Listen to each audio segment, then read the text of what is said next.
شهر رمضان الذي أنزل فيه القرآن هدى للناس وبينات من الهدى والفرقان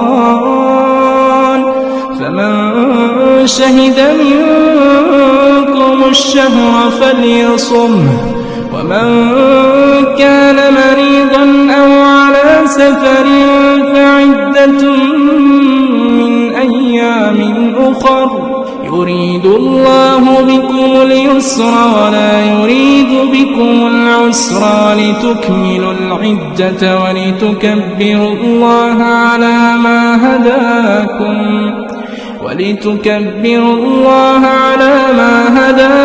ولعلكم تشكرون.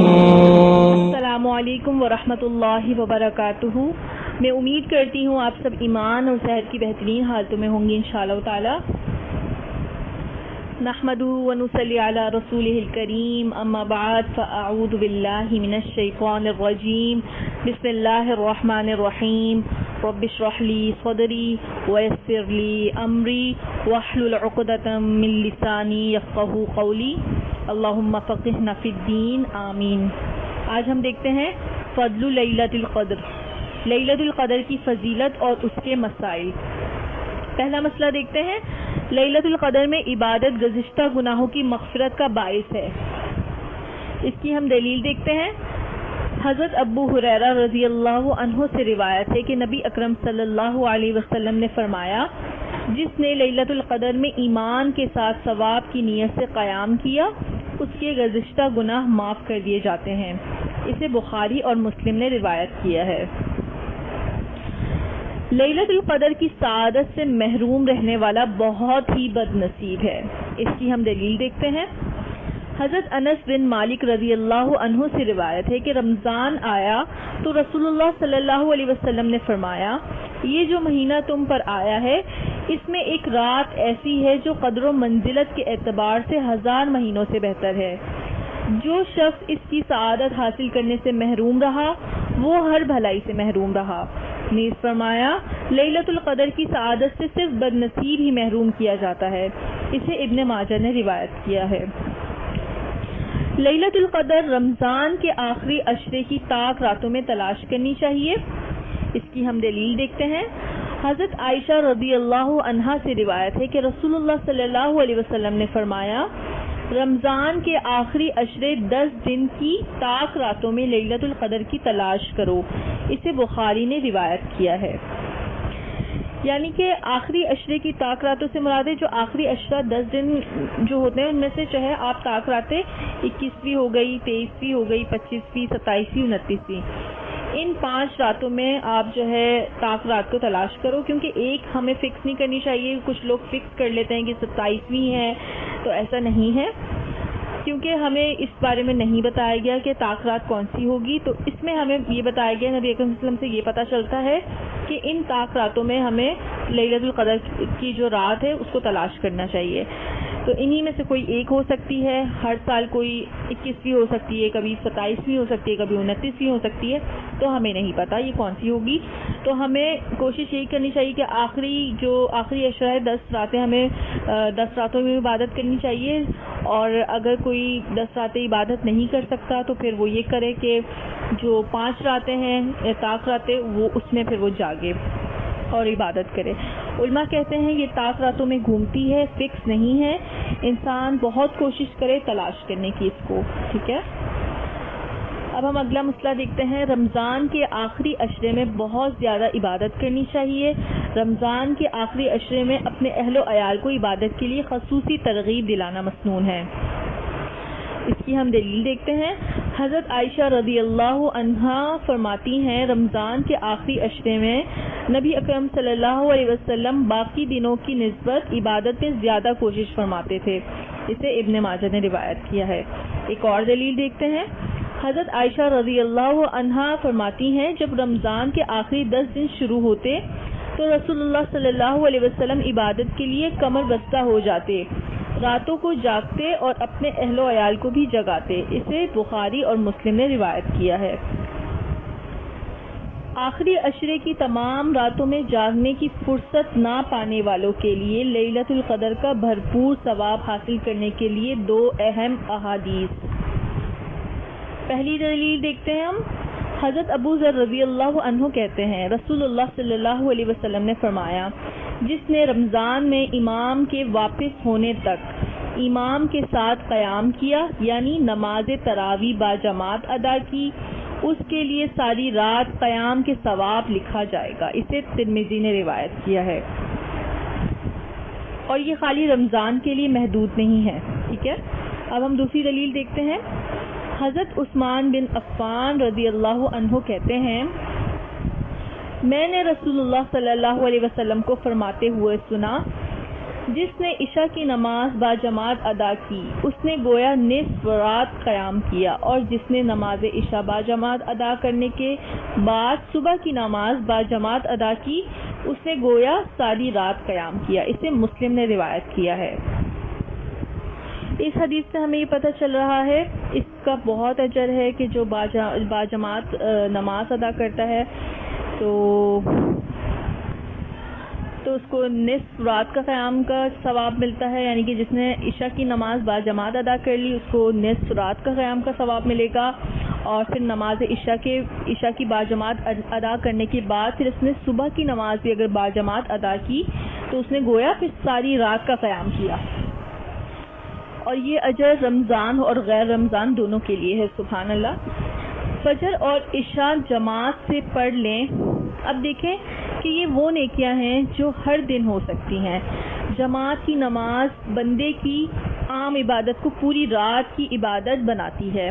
اعتکاف کا شوق رکھنے والے لوگ کتنے زیادہ ہوں گے، لیکن عام دنوں میں جماعت کے ساتھ نماز پڑھنے والے کتنے ہیں؟ جو دونوں نماز جماعت کے ساتھ پڑھیں تو آپ دیکھیں کتنے ہی ہوں گے یہ۔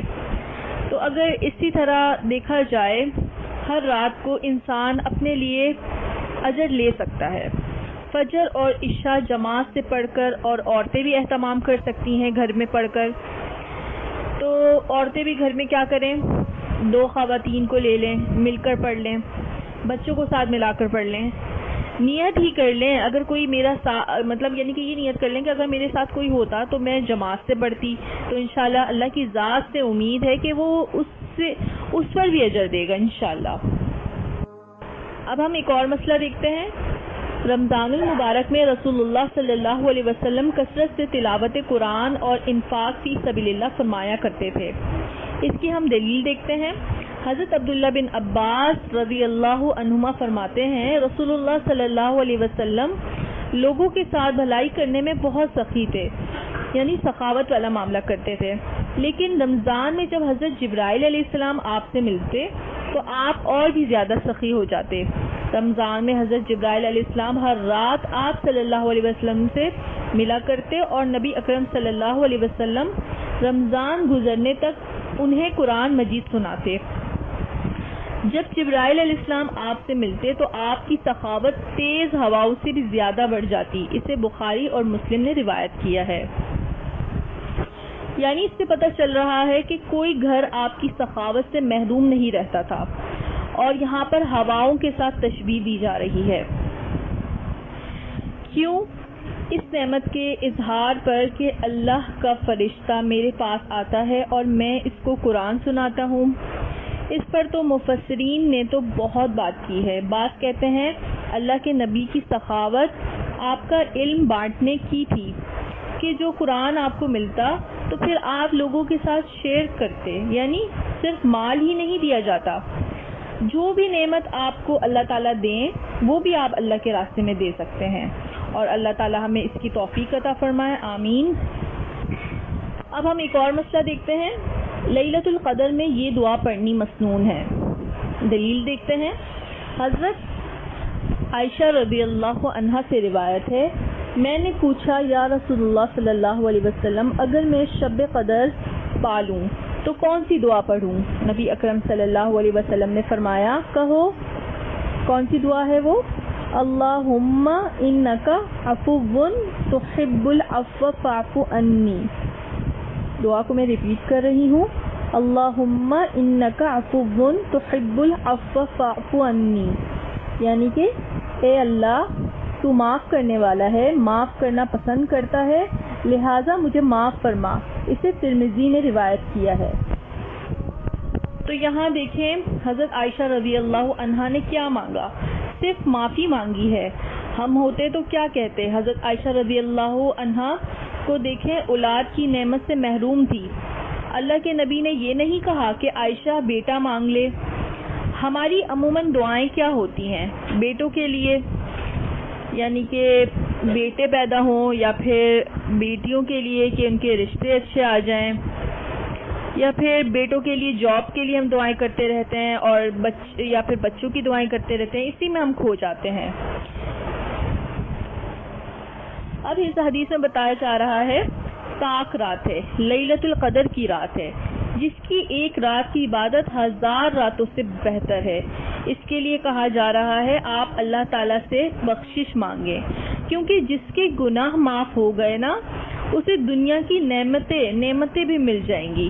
بعض دفعہ ہماری ہی کسی گناہ کی وجہ سے ہماری نعمتیں چھٹی ہوتی ہیں، تو لہٰذا گناہوں کی معافی بندوں کے اوپر نعمتوں کے دروازے کھول سکتی ہے۔ تو اللہ تعالیٰ سے بہت زیادہ آپ لوگوں نے دعا کرنی ہے کہ اللہ تعالیٰ ہم سب کو طاق راتوں میں زیادہ سے زیادہ جاگنے کی توفیق عطا فرمائے، زیادہ سے زیادہ قرآن پڑھنے کی، نوافل پڑھنے کی، تراویح پڑھنے کی، اور کوشش یہ کریں جو بھی آپ پڑھ رہے ہیں خلوص کے ساتھ پڑھیں۔ اس میں نیت دیکھے گا اللہ تعالیٰ کہ آپ لوگ کی نیت کیا ہے۔ تھوڑی سی بھی عبادت اگر آپ لوگ کر رہے ہیں تو اس میں آپ لوگ فوکس آپ کا جو ہے صرف عبادت پہ ہونا چاہیے۔ اکثر ہم لوگ عبادت تو کر رہے ہوتے ہیں لیکن ہمارا ذہن ادھر ادھر ہوتا ہے، ہم ٹینشنیں ہوتی ہیں اور گھر کی ٹینشنوں میں ہم لوگ رہتے ہیں، یا ہمارے دماغ میں کوئی نہ کوئی بات گھوم رہی ہوتی ہے، تو ہمارا عبادت میں وہ فوکس نہیں ہو پا رہا ہوتا۔ تو ہمیں کیا کرنا ہے، ایک آپ کوئی پورشن بنا لیں جہاں پہ آپ جو ہے جانماز بچھا لیں، جانماز کے اوپر کوئی آپ عطر کی خوشبو لگا لیں تاکہ اس سے بھی جو ہے آپ کا عبادت میں خوشبو پیدا ہوتا ہے۔ تو آپ کو خوشبو لگا لیں، تو پھر اس کے بعد یہ کریں کہ آپ کچھ وقت کے لیے صرف اللہ کو دے دیں کچھ وقت، کہ بس میں نے اب یہ طاق راتیں ہیں، اس میں آپ اپنا جو بھی کام ہے، آپ پہلے سے آپ پورے دن میں جو بھی کام ہے آپ اپنا وہ کمپلیٹ کر لیں، اور پھر رات میں مغرب کے بعد آپ لوگوں نے کیا کرنا ہے، مغرب کے بعد آپ لوگوں نے اپنی عبادت سٹارٹ کرنی ہے، مغرب کی نماز پڑھی، اس کے بعد آپ لوگ جو ہے عشاء کی نماز پڑھیں، اور پھر تراویح دیکھ لیں، تراویح پڑھ لیں، اور پھر قرآن کا کچھ حصہ جو بھی آپ پڑھنا چاہ رہے ہیں قرآن پاک پڑھیں۔ اور زیادہ سے زیادہ میں تو یہ کہوں گی کہ یہ راتیں دعاؤں کی قبولیت کی گھڑی کی راتیں ہوتی ہیں، تو اس میں آپ لوگوں نے اذکار اور دعائیں بہت زیادہ کرنی ہیں، ٹھیک ہے۔ دعائیں آپ عربی میں بھی مانگ سکتے ہیں، اپنی زبان میں بھی مانگ سکتے ہیں، تو جو بھی دعا آپ مانگ رہے ہیں ضروری نہیں ہے کہ عربی میں ہی مانگیں گے تو دعائیں قبول ہوں گی، نہیں، آپ اپنے الفاظ میں دعائیں مانگیں، اس میں آپ کا جو ہے آپ کی نیت اللہ تعالیٰ دیکھے گا، جو بھی آپ مانگ رہے ہیں اس میں آپ کا جو ہے خالص آپ کا اللہ کی رضا ہونی چاہیے کہ میں صرف اللہ کی رضا کے لیے